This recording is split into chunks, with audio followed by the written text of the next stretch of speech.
The Bab was a revolutionary prophet. His life was marked by drama and intrigue and tens of thousands of people following him. The Bab, I think, is someone who is engaging in intimacy and ecstasy with the divine at a very deep level. People fell under his influence to the point of being willing to sacrifice his life for him and his ideas. Someone with that sort of influence over the masses of people was perceived as a threat. It was politically disruptive to have a new religion appear. You have to execute him. 750 soldiers shot. And when the smoke cleared, the Bab had vanished.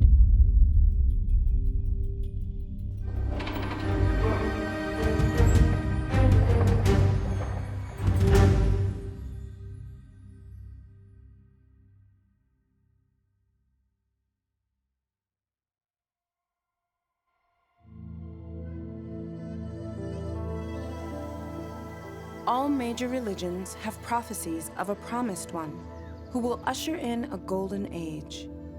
The Messiah, the return of Christ, the 10th Avatar, and the 12th Imam. Today, many have put aside these prophecies, never imagining that they could come true, especially in their own lifetime. But this was not always so. Less than 200 years ago, people all over the world experienced an intense and immediate expectation of a promised one. Major world religions, such as Judaism, Christianity, and Islam, were each independently identifying the same time period, the mid-19th century, for the appearance of their promised one. In England, France, Germany, Holland, Sweden, and other countries, Christians were actively waiting to receive the fulfillment of prophecies that they were convinced were imminent. In the early 19th century, especially for Protestants in America, there was a lot of religious fervor.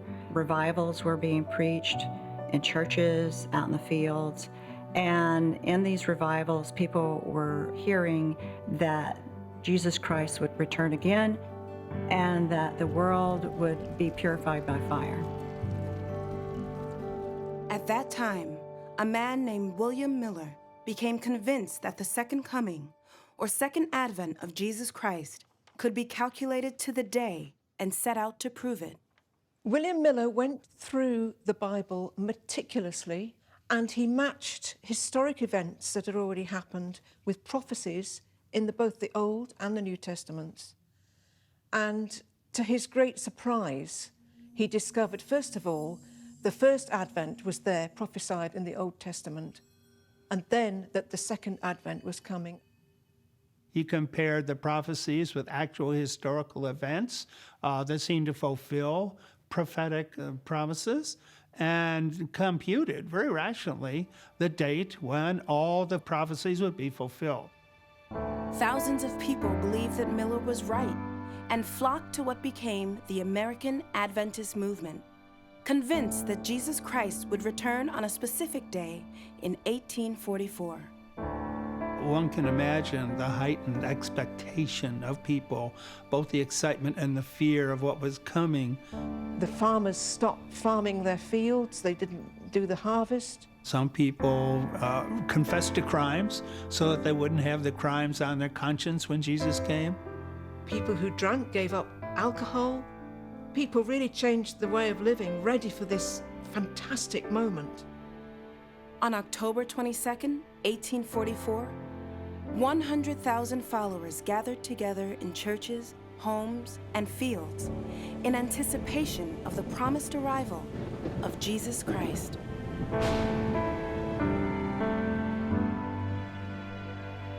Well, when the sun came up on October 23rd, they had to confess to themselves that nothing happened.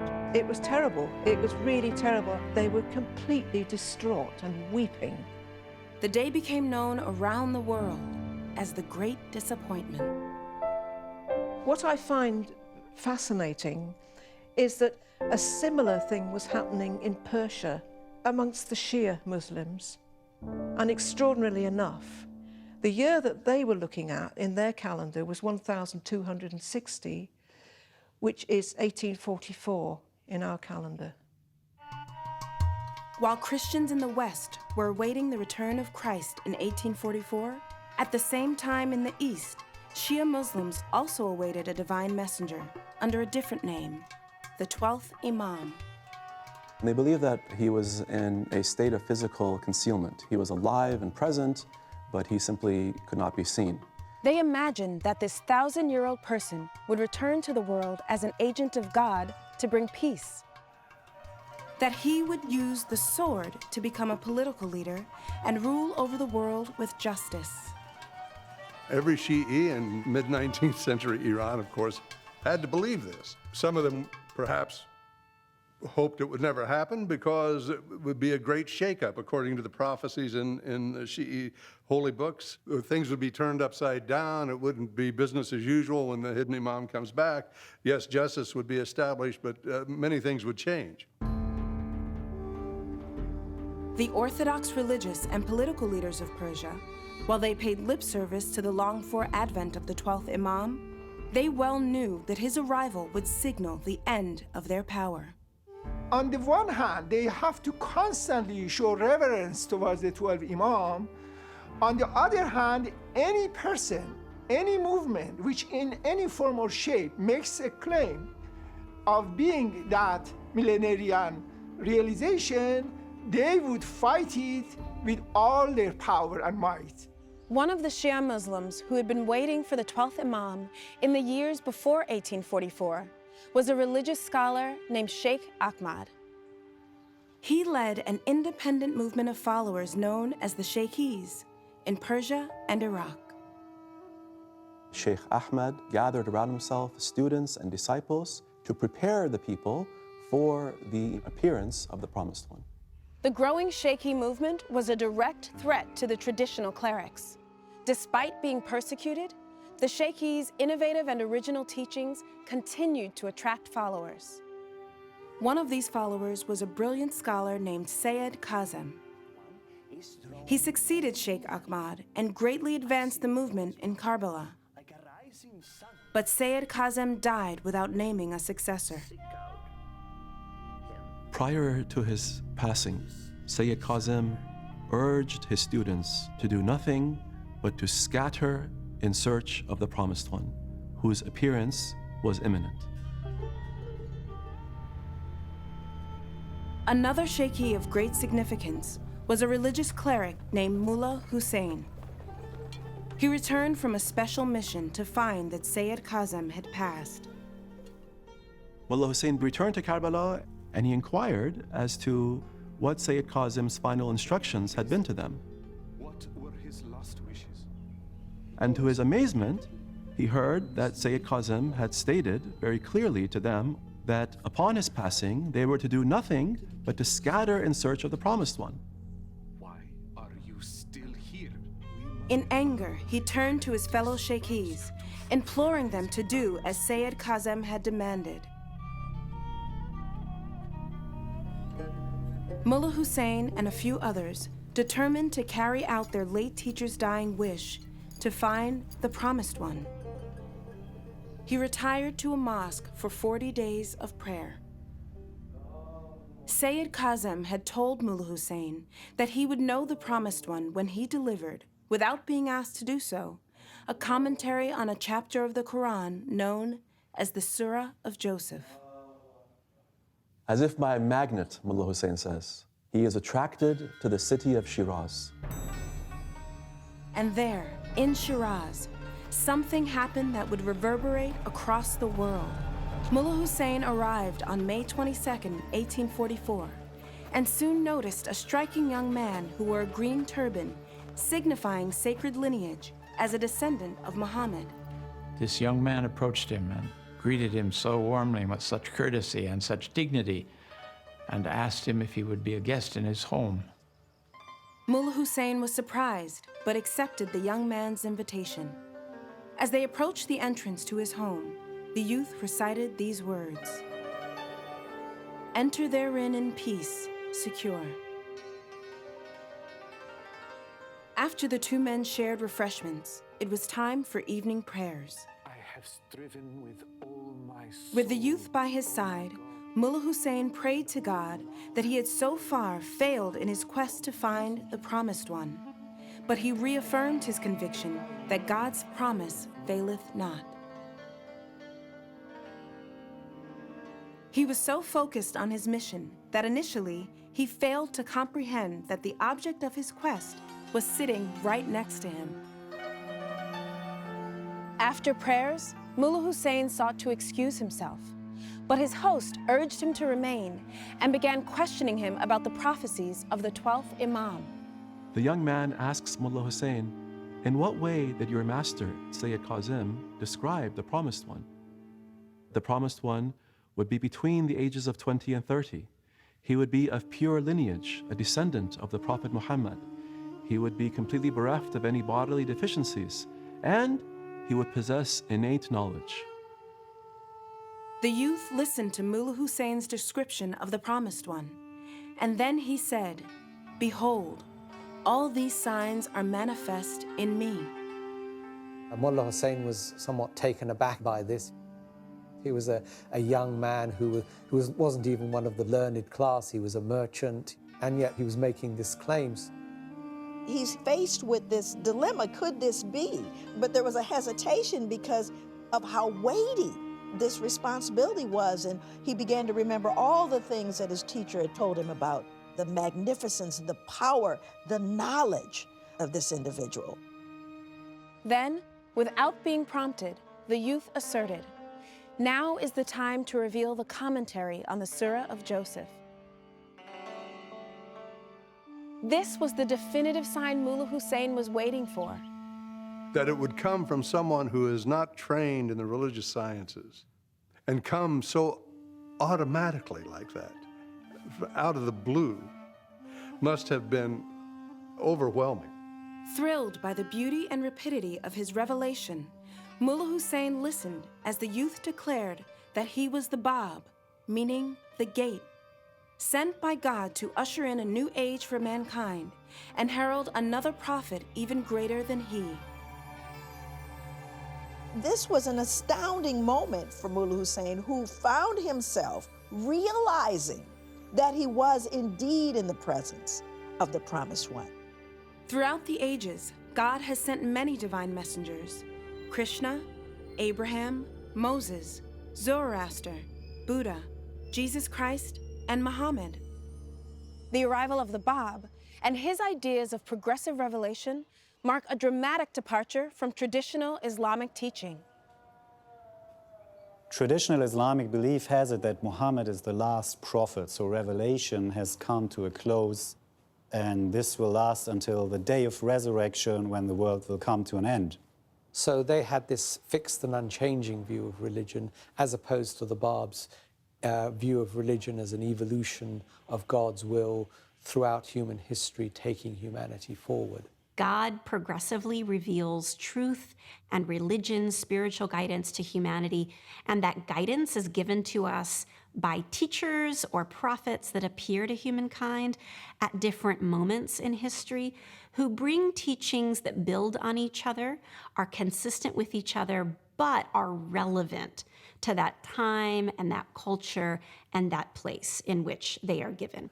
Somehow the concept of progressive revelation, that religion renews itself, that no religion is final, this became a threat to the clergies in all religions. Persia, known today as Iran, is home to one of the oldest continuous civilizations on Earth and is considered one of the first great empires. When Islam swept through the region, Persia emerged as a center of the Islamic Golden Age, contributing significant culture, scholarship, and science to the world. But by the appearance of the Bab in the 19th century, Persia was in serious decline. They were suffering from a military defeat against Russia, so they were suffering economically. Poverty was widespread. The wars had been supported by the clerics, stating that it was incumbent upon them as a religious responsibility to engage in battle against these atheists from Russia. Naturally, it was expected that they would be victorious because they were fighting on the side of God. When they were not, when they suffered defeat, it was humiliating. There was anarchy in parts of the country. And on the other hand, you had power-hungry religious clerics that were challenging the state's authority. And the ordinary people were sort of crushed in between these two powers. It was a depressing condition of a country that once upon a time was great and now was brought down very low. It was in this environment that Sayyid Ali Muhammad, who would become known as the Bab, was born on October 20th, 1819, in Shiraz, Persia. He was a descendant of Abraham, and he was also a descendant of Muhammad, which gave him revered status in society. After his father died at a young age, he was raised by his mother and his uncle. He was receiving an education, but the teacher told his uncle that he didn't need to go to school to receive an education because he seemed to have such innate knowledge. At the age of 15, the Bab went to work in his uncle's textile business in the port city of Bushehr. He was known for his honesty. He was known for his spirituality. He spent lots of time in prayer. When he was 20, he traveled to Karbala, Iraq, a city held sacred by Shia Muslims. At this time, Karbala is the center of the highest intellectual developments in the world of Shia Islam, which was the Shaykhi movement. The Bab met a number of these disciples of Sayyid Kazem. And the Bab, in fact, sat on some of Sayyid Kazem's classes. The Bab's time in Karbala lasted less than a year, after which he returned to Shiraz. There, he soon married his childhood friend, Khadija Begum. Late one night, after noticing that the Bab had left their bed, she went looking for him and saw the upper chamber of their house was immersed in light. She later wrote, "His face was luminous, rays of light radiated from it. He looked so majestic and resplendent that fear seized me, and I stood transfixed where I was." The next morning, the Bab confirmed that she had witnessed his actual moment of revelation. He told her, "It was the will of God that you should have seen me in the way you did last night, so that no shadow of doubt should ever cross your mind." So a messenger of God can be thought of as God made manifest in human flesh. A human being, yes, but also a specially appointed divine teacher with perfect spiritual attributes reflecting the light of God and giving God's message to humanity for that day and age. During the summer of 1844, 17 more people became the first followers of the Bab. In many ways, these followers were like the 12 apostles of Christ. Prominent among them was the youngest disciple, Qudus. And these were individuals that needed to discover the Bab on their own through the purity of their own hearts and their own intentions. And so that itself was a very intriguing and mysterious process, guided by spiritual intuition and a sincere desire for spiritual search on behalf of all of those individuals and many, many more. The original disciples of the Bab were called the Letters of the Living. This symbolized the building blocks to the new revelation, that these letters went out and they promoted the word of the living God. The Bab dispatched his disciples throughout Persia and Iraq to proclaim the coming of the new revelation. The people were expecting the return of the 12th Imam, but the message delivered by him was radically different. The message they spread was that all people and all things come from the same Creator and are sacred, beautiful, and worthy of respect.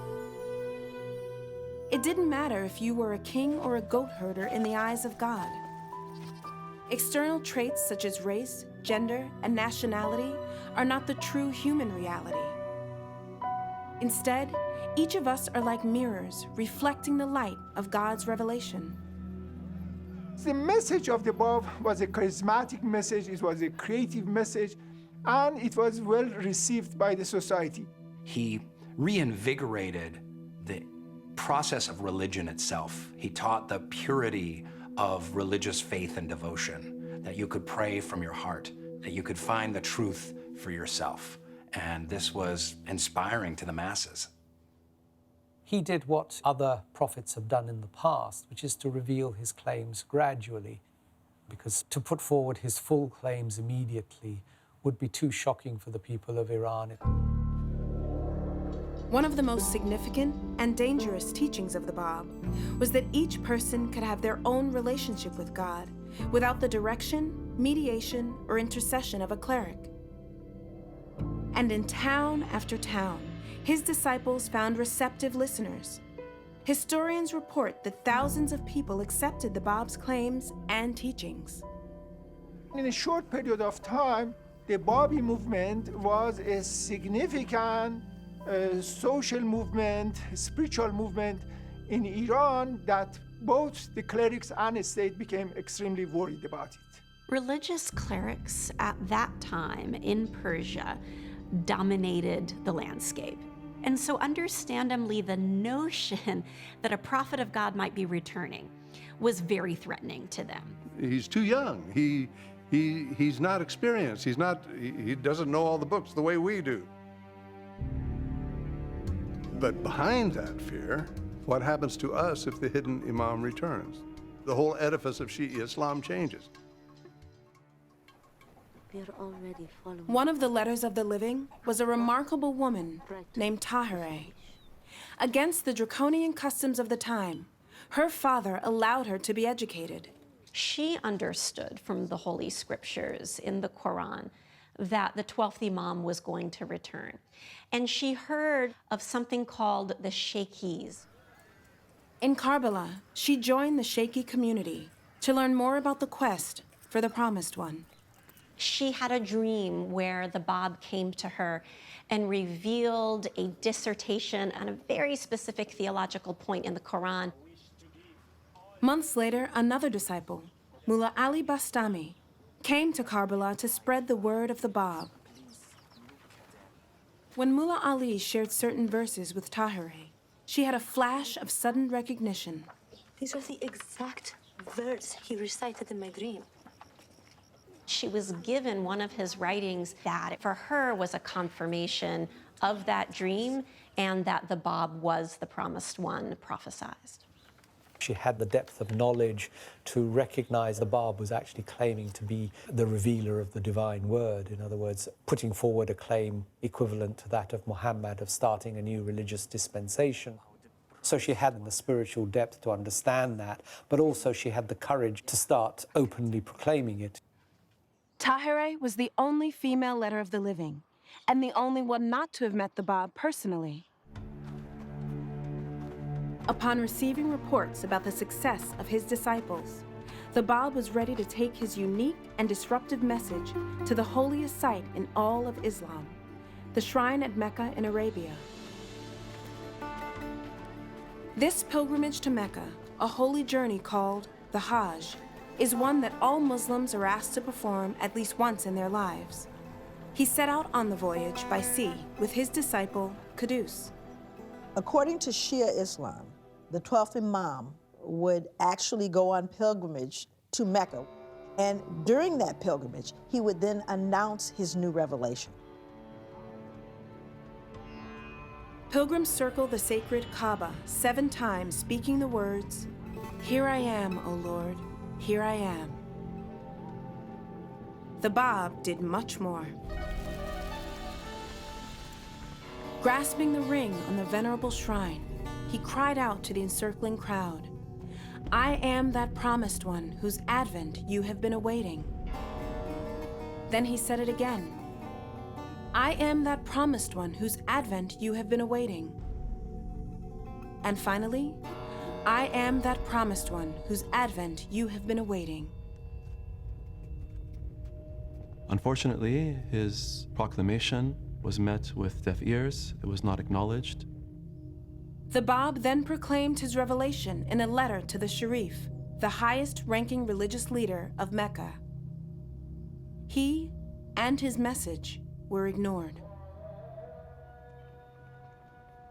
After the pilgrimage, the Bab and Qudus left the Arabian Peninsula to make the long journey back. Along the way, the Bab told Qudus that they would never meet again. He said, "Yours will be the ineffable joy of quaffing the cup of martyrdom for his sake. I too shall tread the path of sacrifice and will join you in the realm of eternity." Despite being officially ignored at Mecca, the Bab's proclamation shook the very core of traditional beliefs, and this could not be ignored in Persia.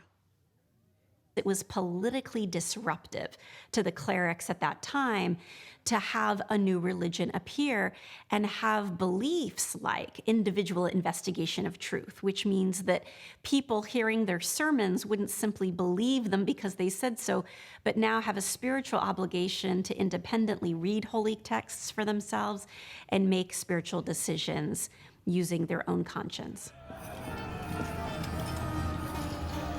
When Qudus and other Babis publicly proclaimed the advent of the Bab, they were shaved, pierced, and paraded through the streets in humiliation, and then exiled.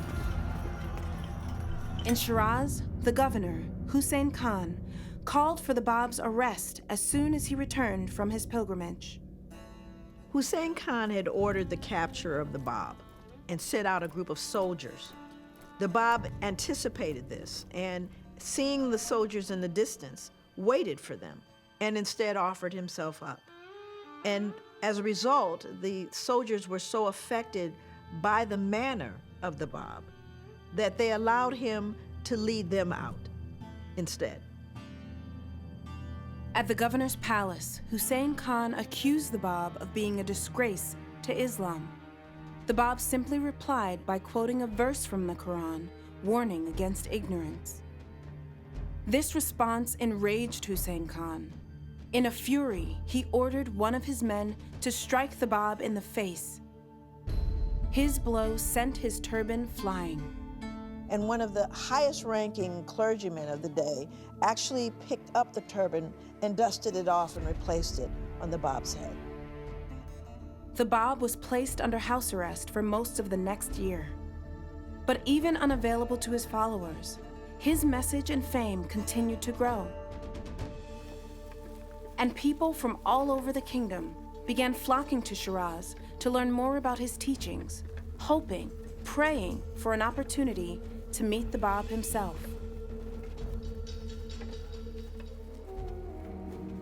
The king of Persia, known as the Shah, was finally forced to pay attention.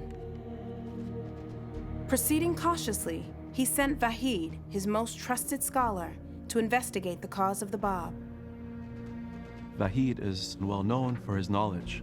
He was famous for having memorized 20,000 traditions of the Prophet and of the Imams. Vahid made a solemn vow. If he found the Bab to be false, he would strike him down with the Shah's sword. If he found the Bab to be true, he would lay down his own life for him. And so Vahid came to Shiraz and set up an interview with the Bab. Initially, he was very arrogant. He considered himself infinitely superior to the Bab. But as the Bab started to reply to his questions and reveal the true extent of his own spiritual understanding, Vahid became more and more reflective and started thinking, I've underestimated this person. Vahid held a chapter of the Quran in his mind that, without being asked to do so, the Bab would elucidate. And to his astonishment and shock, the Bab spontaneously delivered a commentary on that exact section. For the next 5 hours, he freely revealed the word of God without interruption or hesitation. Vahid is thunderstruck at the eloquence, at the speed at which the Bab is revealing these verses, the like of which he had never heard before, and he immediately recognizes the voice behind this commentary is none other than the voice behind the Quran itself.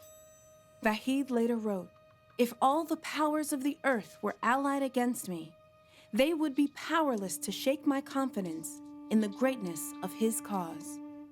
Vahid was so won over by his experience with the Bab that he actually wrote the Shah and told the Shah that any of the disparaging comments that had been made about the Bab were absolutely false. And finally, he said, "I myself am now a follower of the Bab." When the Shah received the message of his most trusted scholar, he reportedly told his prime minister, "If Vahid is a Babi, we should stop belittling the cause of the Bab." However, the prime minister served in a sense as the Shah's spiritual guide. And Prime Minister Aghasi was very threatened by the claim of the Bab to being the promised one. And so the Shah's specific wishes were ignored, and Hussein Khan ordered that any person in Shiraz found in possession of the Bab's writings would face severe punishment. Yet the curious and the scholarly continued to seek out the Bab and his teachings, risking everything to meet him in person. Hussein Khan ordered a raid on the home of the Bab's uncle in an effort to capture what he thought would be a large group of the followers. However, when they arrived, they found that the only people that were there were the Bab, his uncle, and a friend. After arresting the three men, they were heading towards the prison, but were confronted with panic in the streets. Shiraz had been overwhelmed by a fierce cholera epidemic, and the population was terrified. The constable took his prisoners to his own home, where they discovered that the constable's son had contracted cholera and was on the verge of death. The anguished father begged the Bab to save his son. He instructed the constable to give his child water the Bab had used for his ritual washing before prayers. And to the constable's great relief, his boy recovered. Afterwards, the constable asked the governor to release the Bab, and he did so, on the condition that the Bab leave Shiraz forever. He was not given a moment to say goodbye to his mother or his wife. The Bab and Khadija never saw one another again.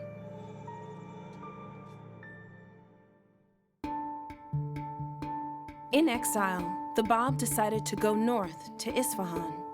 When he arrived there in September 1846, the Bab contacted the governor of Isfahan, Manashir Khan, in the hope that he could convince the governor of his authenticity.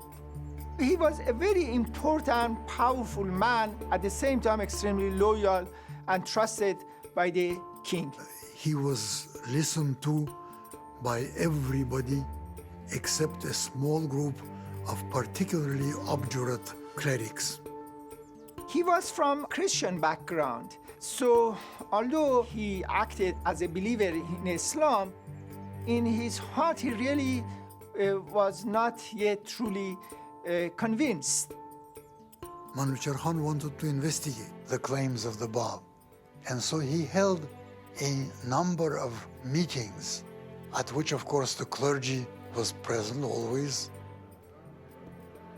During one of these meetings, Manouchehr Khan himself put a question to the Bab, and he said, "Could you find proof for the specific prophethood of the Prophet Muhammad?" In less than 2 hours, the Bab wrote a lengthy treatise demonstrating that nothing about the life of Muhammad was accidental. Through this, he shows that revelation of divine verses through the Bab himself is a continuation of that same mission of the Prophet Muhammad. The treatise the Bab wrote that day was so masterful that the governor immediately declared that his faith in Muhammad was complete.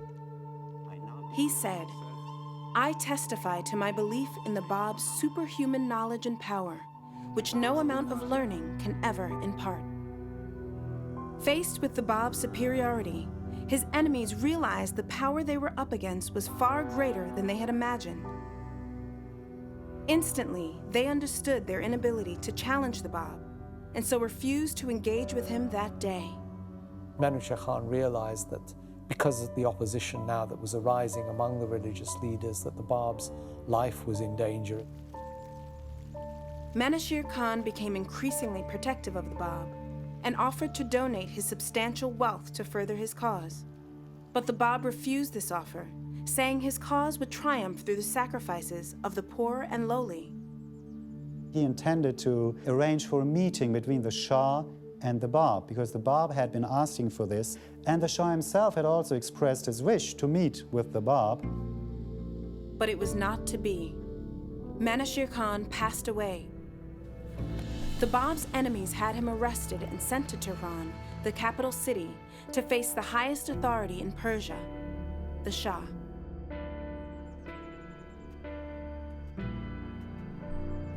But in Tehran, at the king's palace, the prime minister was deeply worried that the Shah would also fall under the sway of the Bab, thus diminishing his own power. And instead, Prime Minister al-Ghasid arranged for the Bab to be banished to the remote northwestern corners of Iran, to a place called Makul, so that this meeting would never take place.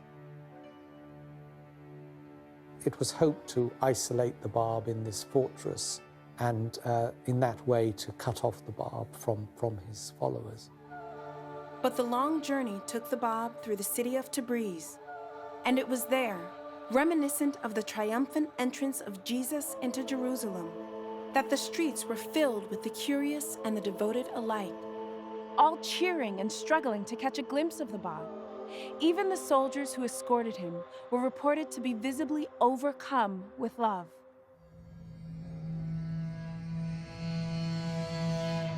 The Bab faced a solitary imprisonment at Maku, a fort surrounded by a huge rock that blocked out the sun.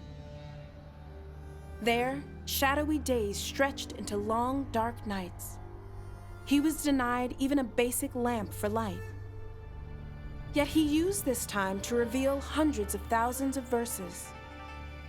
Some of the most significant works of the Bab were revealed as he lay imprisoned in Makul, including the mother book of the Babi dispensation, the Persian Bayan. In these writings from prison, the Bab offered a radical reinterpretation of the Day of Resurrection. To the Muslims, it's very apocalyptic. It's the end times. It's Judgment Day. The dead arise from their graves, etc. The Bab taught that the Day of Resurrection was the day when a new messenger of God came, and it was the duty of all men to recognize this prophet. And the sad thing is that most Muslims missed out on the actual Day of Resurrection.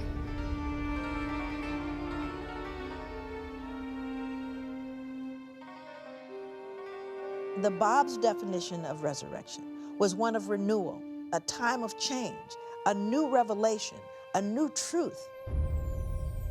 So this time of resurrection was one that should be celebrated.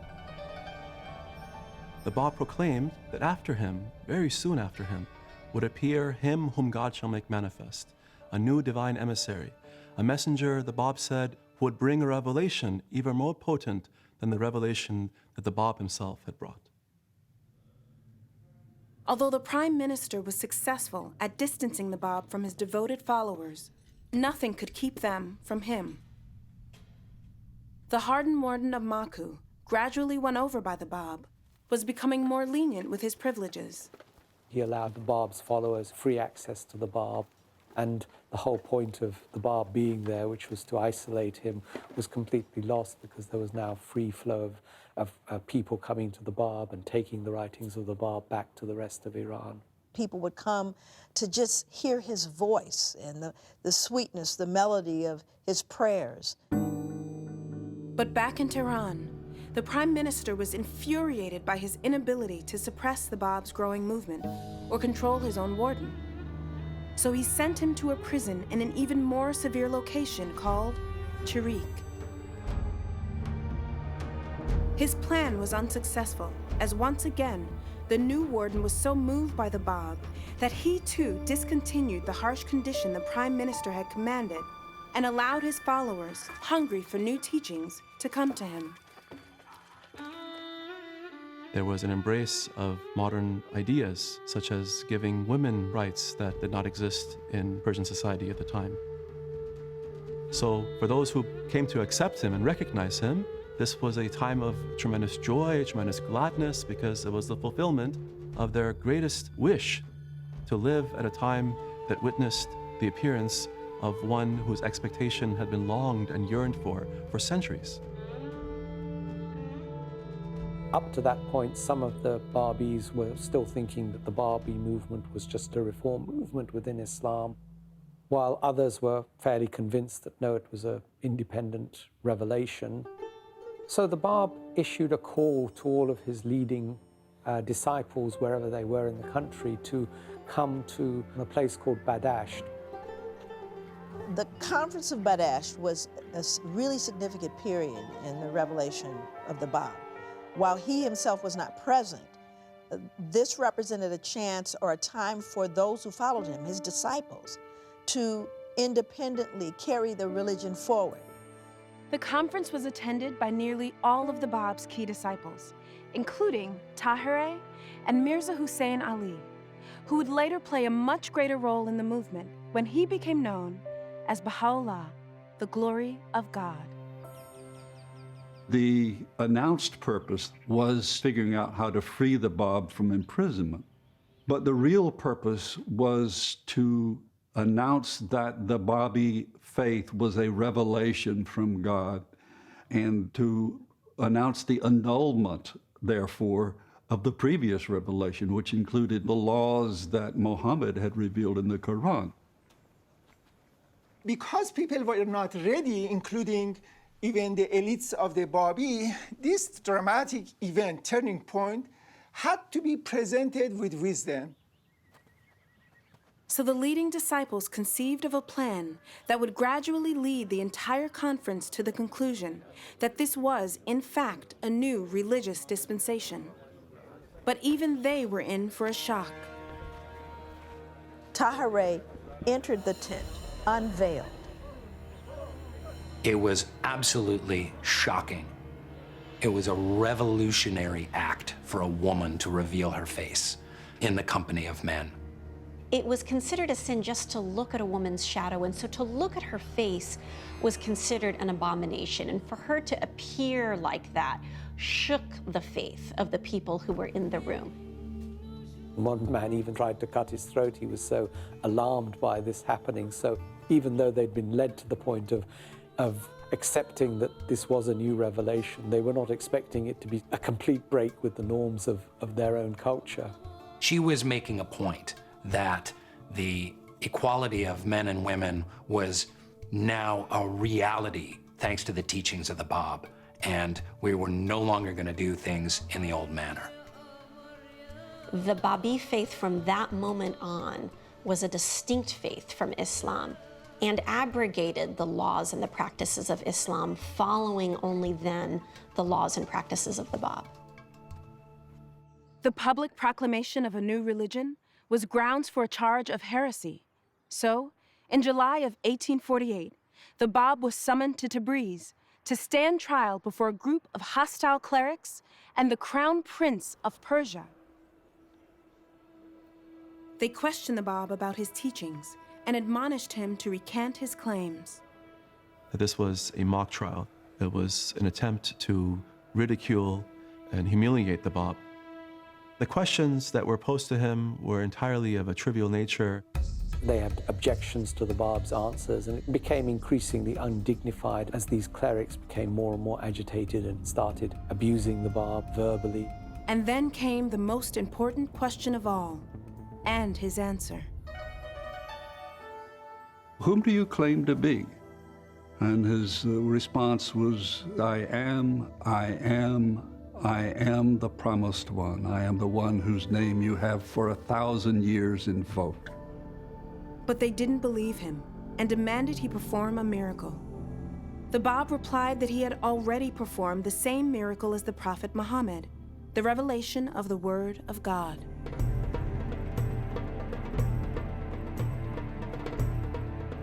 In their ruling, the clerics ordered that the Bab be subjected to a torture known as the bastinado, where the soles of the victim's feet would be violently beaten.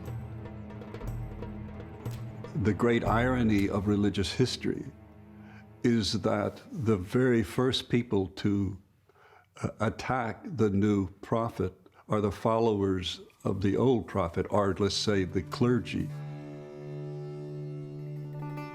Just weeks after the trial at Tabriz, the Shah of Persia died.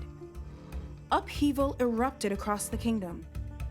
The Bab's followers were the most convenient scapegoats and were targeted by the prime minister as enemies of the state. In northern Persia, a group of Babis led by Mullah Hussein were severely harassed and some were murdered. Seeking to escape this persecution while observing the Bab's teaching of nonviolence, the beleaguered Babis petitioned the governor to provide safe passage out of town. The duplicitous governor agreed and sent a detachment of soldiers. But the Babis had been deceived. The soldiers turned on them and started shooting. Mullah Hussein led the Babis on a successful counterattack. The soldiers were beaten back, and the few surviving soldiers fled. Realizing that they would soon face a larger army, the Babis took shelter in a fort known as Sheikh Tabarsi. Battles were heroically fought in self-defense on the part of the Babis, and for several heroic months, the Babis withstood the onslaught of the forces that had gathered around them. The Shah's troops, even though there were many times the number of the Babis much better armed than the Babis, seemed unable to take this makeshift fort that had been created by the Babis. And you have Mullah Hussein, a famous scholar. You know, he studies the Quran, and he probably weighs all of 97 pounds. And he's on a horse, and he's got a sword. And there were dozens of witnesses to him chopping through a tree and a soldier and a musket with one blow. But Mullah Hussein was later killed when a bullet struck him in the chest. Yet the Babis continued to hold out for months, frustrating the king's army. It was only out of a scheme that the commanders plotted that they were able to subdue the Babis. They swore on the Quran that they would not harm the Babis were they to surrender. The Babis realized it was a trick, but surrendered anyway out of reverence for the Quran.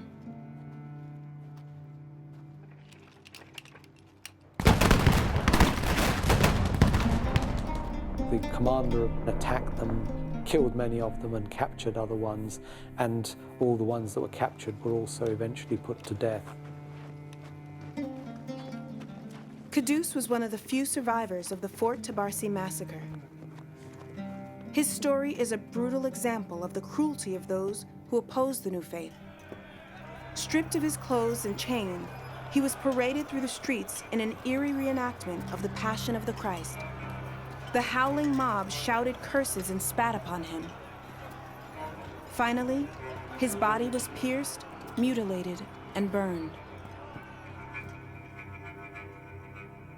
Still imprisoned in Sharik, the Bab was overcome with grief as he learned the fate of his faithful followers. When he emerged from his grief, he resumed his writings, urging his followers to prepare for him whom God shall make manifest. In the summer of 1850, the Prime Minister of Persia ordered that the Bab be brought to Tabriz for public execution by firing squad. Along with the Bab was his companion, a young man by the name of Anis, who had asked to be with the Bab and to face the soldiers during this execution. The captain of the regiment assigned to carry out the execution was an Armenian Christian named Sam Khan. He had heard of the Bab and was deeply conflicted about carrying out his orders for fear of angering God himself over killing an innocent man. Sam Khan approached the Bab in the prison and stated that he harbored no ill will towards the Bab or his message, but that he was simply following orders. The Bab comforted Sam Khan, and he said that if your intentions are pure and what you say is true, rest assured that God will relieve you of this great burden that you carry. With this advice, Sam Khan decided he would move forward. And the guards came for the Bab, and he said, I'm not finished dictating my final instructions to my secretary. A very uncouth soldier said, the time has come, you must come now, it is time for your execution. The Bab said, no power on earth can prevent me from finishing this final task. The guard ignored the Bab's warning and led him to the public square. There, he and his young follower Anis were suspended with ropes against a pillar. Thousands of people had gathered to witness the execution of the Bab. There were people on rooftops. There were dignitaries, there were journalists, and people from every walk of life. Because it was a big thing. They were killing a descendant of the Prophet. A firing squad of 750 soldiers from the king's army moved into position. To show the majesty of a state and also the fear of the government. They thought that the Babis might engage in an armed insurrection. The order was given. Fire! The soldiers fired. The smoke from their hundreds of guns filled the square. And when that smoke cleared, Anis stood unharmed, smiling, and the Bab had vanished. The people were absolutely astonished. They could not believe their eyes. They were filled with fear and awe. What had happened? How could 750 rifles have missed? And yet, the Bab was gone from sight. So there was this quick search to find where did the Bab go to? And they found him back in the room inside the prison, speaking to his amanuensis, his secretary. The Bab turned to them and said, now that I have concluded, you may do with me as you wish. Meanwhile, Sam Khan told his regiment of Christian Armenian soldiers, that's it. We've done our job once, we're not going to do it again, and he left. A second regiment was assembled to execute the Bab. As the Bab was suspended for a second time against the pillar with Anis, he spoke his final words to the multitude. Had you believed in me, O wayward generation, every one of you would have followed the example of this youth. The day will come when you will have recognized me. That day I shall have ceased to be with you. At that point, the command was given again for the soldiers to shoot, and the Bab and his companion were executed.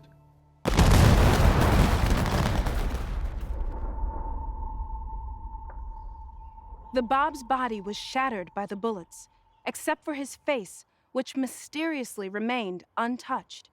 At that moment, reminiscent of the crucifixion of Jesus, a powerful storm descended upon Tabriz. Dust darkened the sky until it appeared to be night at midday.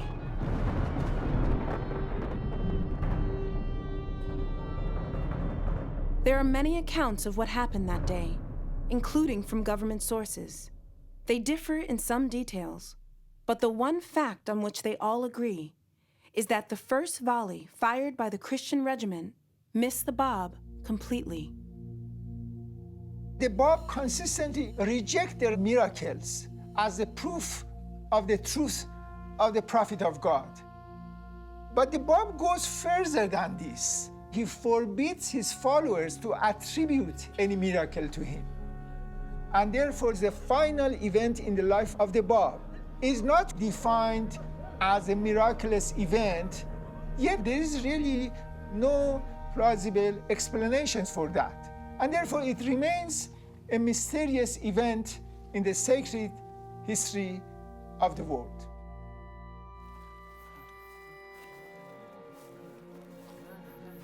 After the Bab's martyrdom, his enemies attempted one final humiliation.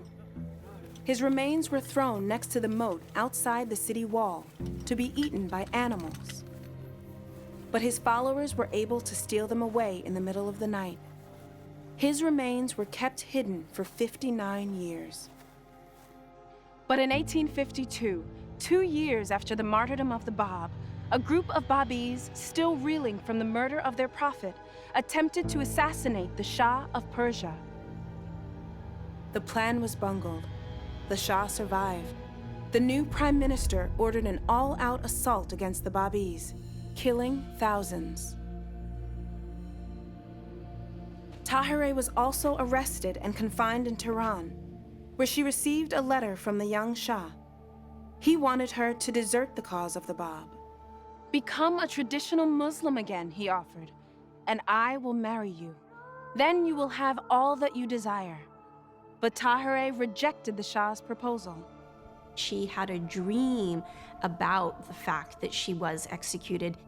She then began to fast and she began to pray. When they came, Tahirih somehow knew they were coming. She perfumed herself and she dressed herself in her wedding gown for her execution. Tahirih's last reported words were, "You can kill me as soon as you like, but you cannot stop the emancipation of women." By late 1852, the cause of the Bab was teetering on the brink of extinction, with only one leader left alive, Baha'u'llah. He was tortured and thrown into the horrible Tehran prison known as the Black Pit. It was here that Baha'u'llah, in the company of other Babis, received the first intimations of his mission when a maiden appeared to him and he realized that he was the one whom the Bab had foretold as him whom God shall make manifest. He describes the experience as being like a cascade of waterfall flowing down over him, sort of divine revelation flowing down upon him. In 1863, Baha'u'llah publicly declared that he was him whom God shall make manifest, the fulfillment of the Bab's mission, the promised one for all faiths. He suffered years of persecution and exile, finally bringing him to the Holy Land, Israel. So Baha'u'llah essentially expanded the blueprint that the Bab had laid down, calling for the harmony of all humanity, elimination of racism, elimination of sexism, elimination of extremes of wealth and poverty, essentially fulfilling the goal for which the Bab had laid down his life.